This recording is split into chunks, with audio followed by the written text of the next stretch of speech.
Épisode 21. Pourquoi est-ce qu'en te levant tôt, tu vas réaliser tes rêves bi'idnillah? Hey, salam alaikum, bienvenue sur le Miracle Fajr podcast, le podcast qui t'aide à avoir plus de sakina, de sérénité au quotidien. Ce podcast est pour toutes les femmes musulmanes qui veulent reprendre leur vie en main, apprendre à se connaître, lâcher prise tout en préparant leur vie après la mort. Je suis Oumeima, auteure du livre Ton dernier regard et si le jour de ta mort devenait le plus beau jour de ta vie, dans lequel je raconte l'histoire inspirante de ma Oumi, ma maman, et surtout de sa magnifique mort.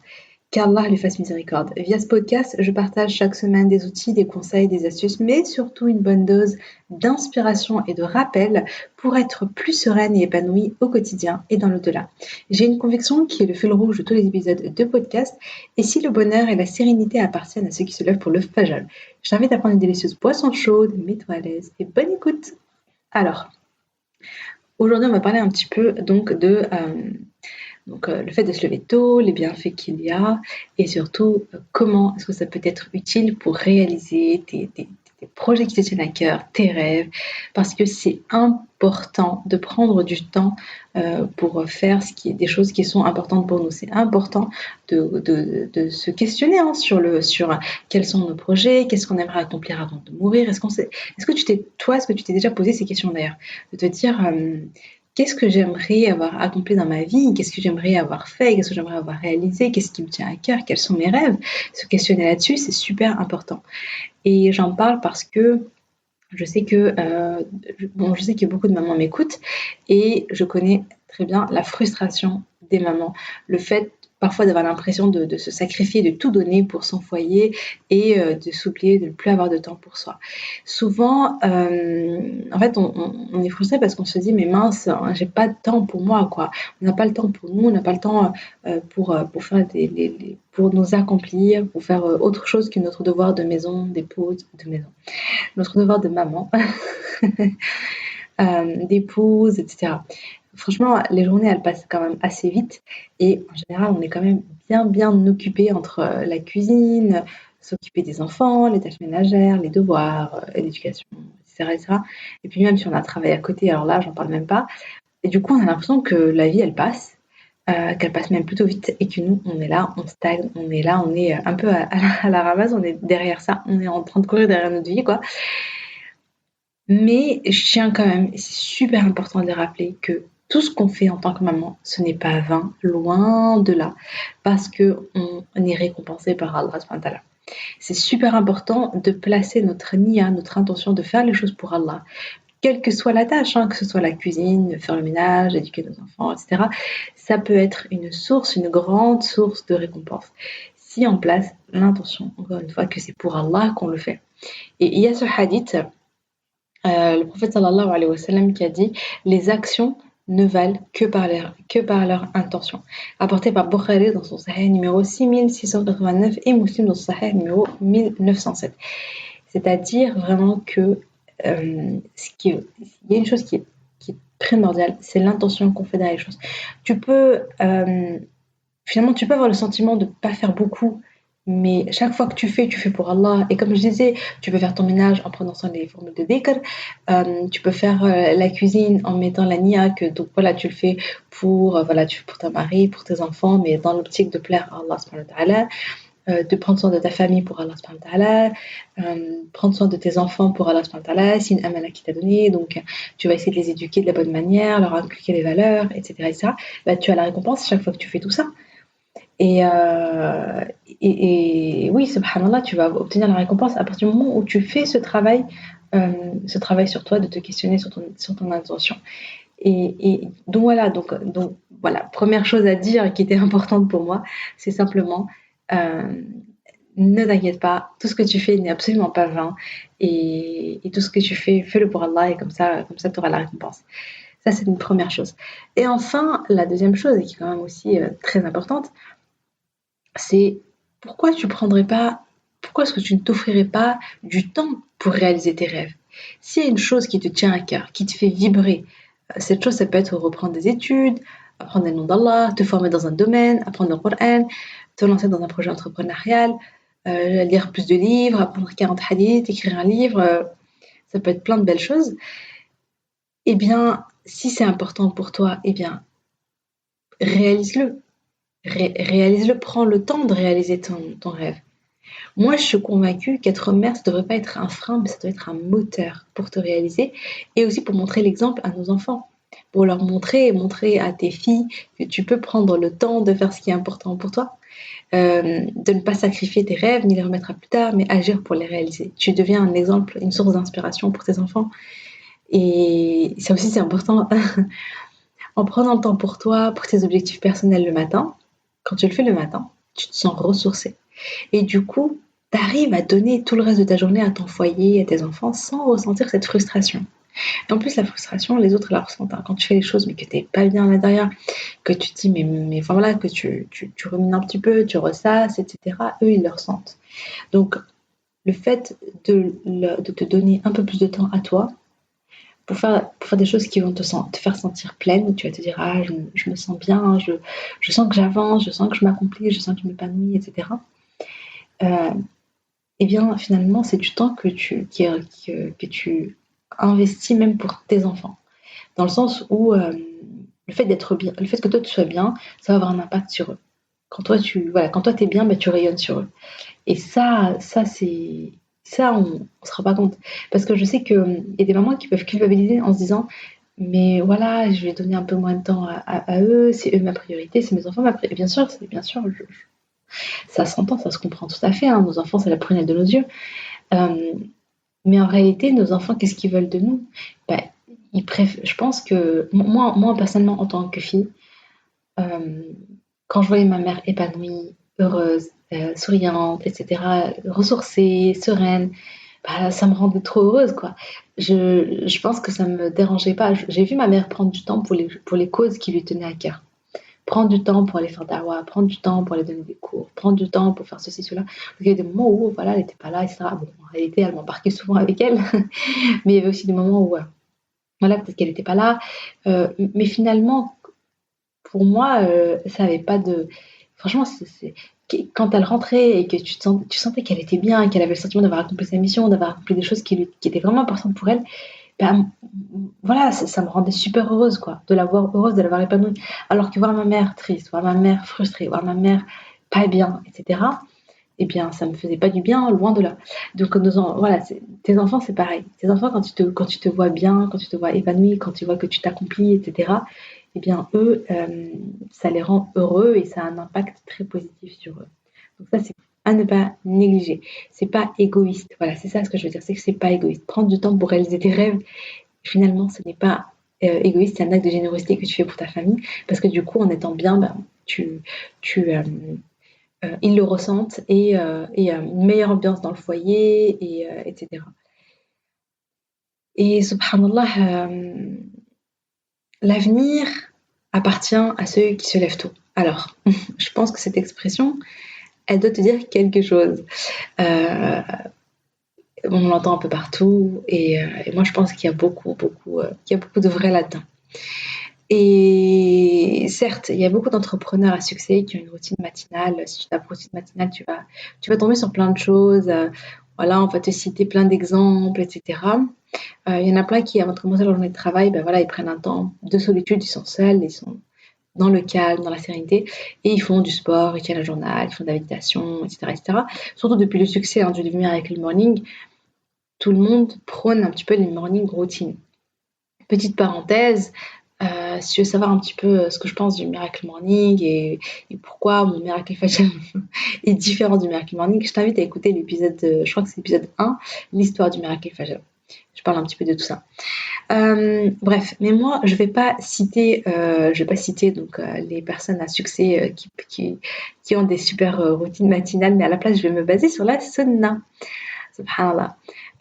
Il y a ce hadith, subhanallah, qui quand même qui est vraiment beau. Le prophète sallallahu alayhi wa sallam a dit celui qui prie la prière du subh en groupe, puis qui reste assis jusqu'à ce qu'il prie pour Allah la prière surrogatoire du Doha, a la même récompense que celui qui fait le Hajj et la Umrah, et dans le Hajj et la Umrah sont complets. Rapporté par Tabarani et authentifié par Sheikh Albani dans son Sahih Targhib numéro 469. Donc là, on voit que le prophète sallallahu alayhi wa sallam nous recommande de nous lever pour la prière du subh et de rester réveillé jusqu'au duha. Donc le duha, c'est quand il y a eu c'est quand c'est bien après le lever du jour. Et donc le prophète sallam donc nous pousse à rester réveillés pour de se lever d'abord pour la prière et ensuite de continuer en faisant les invocations, en faisant les adhkar, en faisant la lecture du Coran. Enfin, on peut faire plein de choses jusqu'à faire la prière surrogatoire du Duha. Et il nous parle de la récompense qu'on obtient. Et la récompense qu'on obtient, subhanallah, c'est le Hajj et la Umrah. Hajj et Umrah, la récompense, elle est immense. Subhanallah. Donc tout ça, ça nous pousse à rester réveillés pour profiter du matin, pour, euh, pour construire notre demeure de l'au-delà, pour construire notre paradis. Et ça doit être toujours notre premier objectif, c'est comment est-ce que je cherche à avoir une place au paradis, comment je cherche à obtenir l'amour d'Allah, la satisfaction d'Allah, etc. Et comment est-ce que je cherche à remplir ma balance des bonnes actions pour atteindre cet objectif-là. Et il y a aussi ce hadith, le prophète sallallahu alayhi wa sallam a dit « Oh Allah, bénis ma communauté dans le matin ». Lorsque le prophète sallallahu alayhi wa sallam envoyait une expédition ou une armée, il l'envoyait au début du jour. Et Sarh était un commerçant, il envoyait son commerce au début du jour, il s'est alors développé et il est devenu riche. C'est rapporté par Abu Daoud et authentifié par Cheikh Albani dans Sahih Targhib numéro 1693. Donc dans ce hadith-là, premièrement, il y a une invocation du prophète sallallahu alayhi wa sallam. Donc le prophète, il a béni il a béni le matin, c'est-à-dire qu'il y a une espèce de baraka, il y a une sorte de baraka, une sorte de il y a une bénédiction dans ce qu'on fait dans le matin et donc dans ce qu'on fait durant le matin. C'est-à-dire que nos actions n'ont pas le même impact quand on les fait le matin ou quand on les fait le soir, et notamment par rapport à cette invocation, parce qu'on a droit à cette baraka, subhanallah.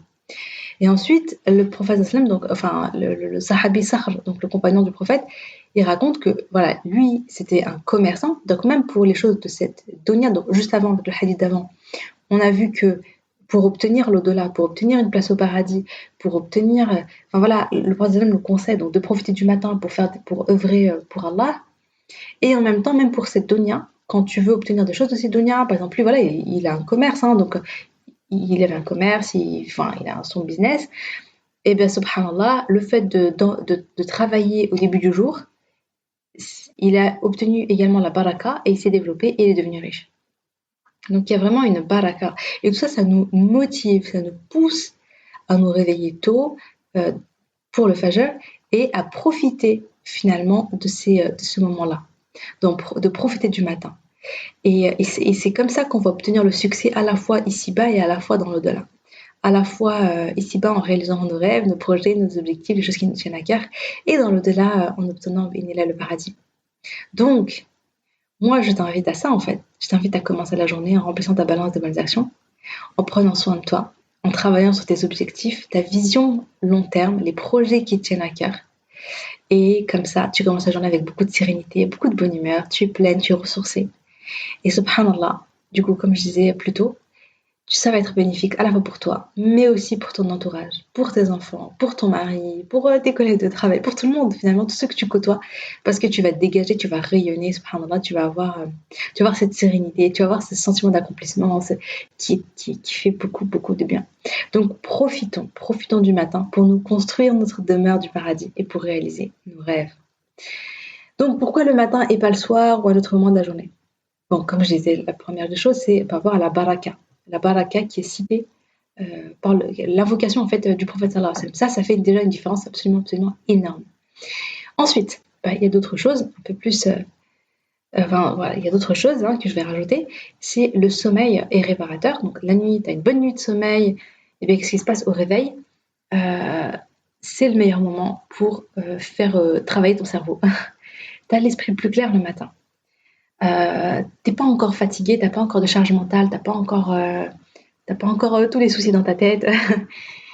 Subhanallah, parce que le soir, on le voit bien qu'on est fatigué, on réfléchit moins bien, on est un peu dans le brouillard. Enfin, je sais pas pour toi, mais moi, je sais que j'ai beaucoup de mal à travailler le soir par rapport au matin. Alors que le matin, on a beaucoup plus d'inspiration, on est beaucoup plus créatif, on arrive à être mieux concentré, et du coup, on est plus performant, plus productif. En moins de temps, tu arrives à faire plus de choses le matin. Et c'est aussi le meilleur moment pour apprendre. Le soir avant de dormir, c'est bien de relire pour ancrer pendant la nuit, mais le matin, c'est bien d'apprendre le matin. Et ouais, par rapport à l'inspiration, la créativité, etc. Moi, je sais que j'ai écrit mon livre. En à peu près un mois et demi, en travaillant quasiment que le matin. Il y a eu des jours où j'ai écrit aussi la journée, mais c'était plutôt rare. En fait, c'est vraiment le matin, après ma routine Fajr. Donc ma routine Fajr, elle me boostait. Et ensuite, je me posais et j'écrivais pendant une heure et demie. Et subhanallah, je sentais que les mots venaient facilement, que c'était fluide, que c'était vraiment, je sais pas, il y avait une facilité en fait. Il y avait vraiment une facilité. Et donc, j'étais beaucoup, beaucoup plus productive. Donc ouais, vraiment par mon expérience, je valide totalement ça. Ensuite, pourquoi le matin? Parce que tu as une meilleure prise de décision le matin. Alors, il faut comprendre que la volonté, c'est comme une batterie. C'est-à-dire que plus le temps passe, plus elle se décharge. Et la volonté, donc, c'est une ressource qui est donc limitée. Plus tu l'utilises, plus elle se réduit. Chaque fois que tu prends une décision, hop, ta jauge, elle diminue. Donc, ne prends pas, donc ça c'est un conseil, ne prends pas de décision importante le soir, mais le matin. Je regardais, il y avait une entrepreneur ouais, que je suis qui disait qu'elle, à partir de 18h, elle arrêtait de prendre des décisions importantes. Si on l'a questionnée sur un truc important, etc., elle remettait au lendemain. Je pense que c'est, euh, que c'est très sage. Mark Zuckerberg, donc tu vois, c'est celui voilà, celui qui a lancé Facebook et puis qui a plein d'entreprises, etc. Quand tu le vois dans les interviews, il porte toujours la même tenue. Toujours la même tenue, toujours le même t-shirt, toujours le même jean et tout. Pourquoi? Parce que il connaît ce concept de plus tu dois prendre des décisions, plus ça va entamer ta jauge de volonté. Et bien, du coup, il se simplifie déjà beaucoup de choses en portant toujours les mêmes vêtements pour ne pas se questionner tout de suite. Ah oui, mais je m'habille comment, je fais quoi? Tu vois, c'est comme si tu dépenses inutilement finalement ton niveau de volonté. Et donc lui, il fait ça pour prendre les meilleures décisions pour le travail et pas pour les autres trucs du quotidien, quoi. Ensuite, le matin, c'est le meilleur moment pour l'introspection, pour réfléchir à sa vie, à sa vision. C'est le meilleur moment pour prendre du recul sur sa vie. Vraiment, c'est au fragile. Ça, je le dis, je le redis. C'est, et ça passe beaucoup par l'écriture. Moi, j'aime trop écrire, hein. Je pense que tu le sais si tu me suis depuis un moment, si tu écoutes les autres podcasts. Et je sais que au Fajr, j'ai un état d'esprit plutôt particulier.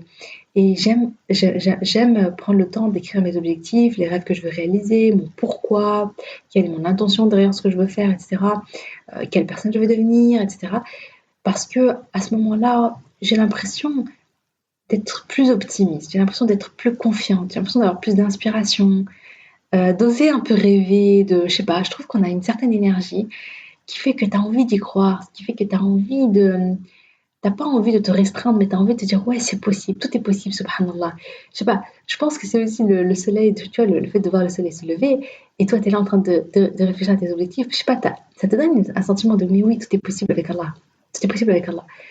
Je sais pas, je trouve que il y a un côté, je trouve qu'on est boosté, en fait, même notre mindset est boosté. Je sais pas, moi je le vois vraiment comme ça. Donc voilà, donc vraiment c'est le meilleur moment pour écrire sur sa vie, sur ce qu'on veut accomplir, sur nos projets, etc. Le matin, c'est aussi le moment où il y a le moins de distractions, on n'est pas sollicité, il n'y a pas trop d'interruptions. Euh, voilà, la journée, il y a les enfants, il y a le mari, il y a le travail, il y a les tâches ménagères. Du coup, on n'est pas vraiment à 100% tranquille. Et puis, voilà, comme je disais, il y a la charge mentale qui fait qu'on a l'impression qu'on n'a pas le droit de se donner du temps tant qu'on n'a pas fini la to-do list interminable de la journée. On se dit, mais attends, il faut d'abord que je fasse ça, ça, ça, ça, ça. Il y a plein de choses qui retiennent mon attention et qui me prennent du temps et qui sont prioritaires. Alors que j'ai l'impression que le matin, finalement, la priorité, bah, c'est moi. C'est juste moi et Allah.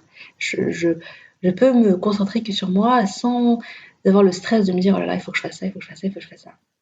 Parce qu'en général, il n'y a pas grand chose à faire le matin très tôt. Les gens dorment, tu vois. Donc toi, le fait de te lever pour Allah, le fait de te lever pour tes projets, ben, tu profites de. C'est comme une parenthèse un peu hors du temps que tu t'accordes. Et puis, il n'y a pas de notification WhatsApp, il n'y a pas de message, il n'y a pas d'appel, il n'y a pas de. Enfin, voilà, il n'y a pas tout ça. Et ça, en général, dans la journée, on est tout le temps un peu distrait, tout le temps un peu distrait parce qu'on est tout le temps sur notre téléphone. En tout cas, clairement, moi, je te donne le conseil, c'est que quand tu te réveilles, pour ta routine Fajr, etc., vraiment, vraiment, n'allume pas ton téléphone. Laisse-le en mode avion. Ne va pas sur WhatsApp, ne va pas sur Insta, ne va pas sur les réseaux sociaux.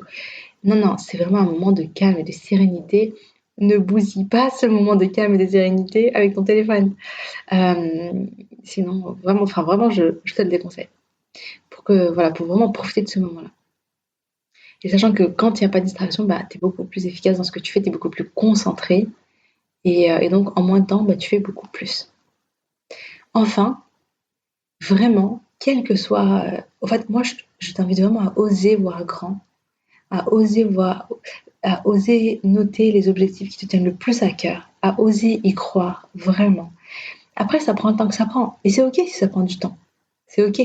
De toute façon, le temps passe, hein, j'ai envie de te dire, que ça te prenne 1 an, 2 ans, 5 ans ou 10 ans, si Rabbi nous laisse vivants, eh bien, tu vas finir par, comment dire, tu vas finir par les vivre, hein, c'est 1 an, 2 ans, 10 ans. La seule différence, c'est est-ce que je me suis donné un objectif qui me tenait à cœur et tous les jours j'ai fait un pas vers cet objectif-là, ou est-ce que je me suis dit, oh, ça va prendre trop de temps, donc laisse tomber. Est-ce que tu vois ce que je veux dire? Donc, supposons que tu devais avaler un éléphant. Je ne sais pas si tu connais cette expression-là. Voilà, moi j'avais lu et ça m'avait marqué. Comment on fait pour avaler un éléphant? Eh bien, on y va bouchée par bouchée, petit morceau par petit morceau.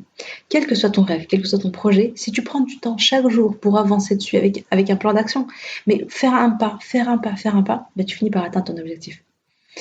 Et il y a aussi cette expression avaler le crapaud, elle est encore plus connue. C'est aussi le titre d'un livre de Brian Tracy qui nous dit commence sa journée par faire la tâche la plus importante qui va te faire avancer à grands pas en fait vers tes objectifs.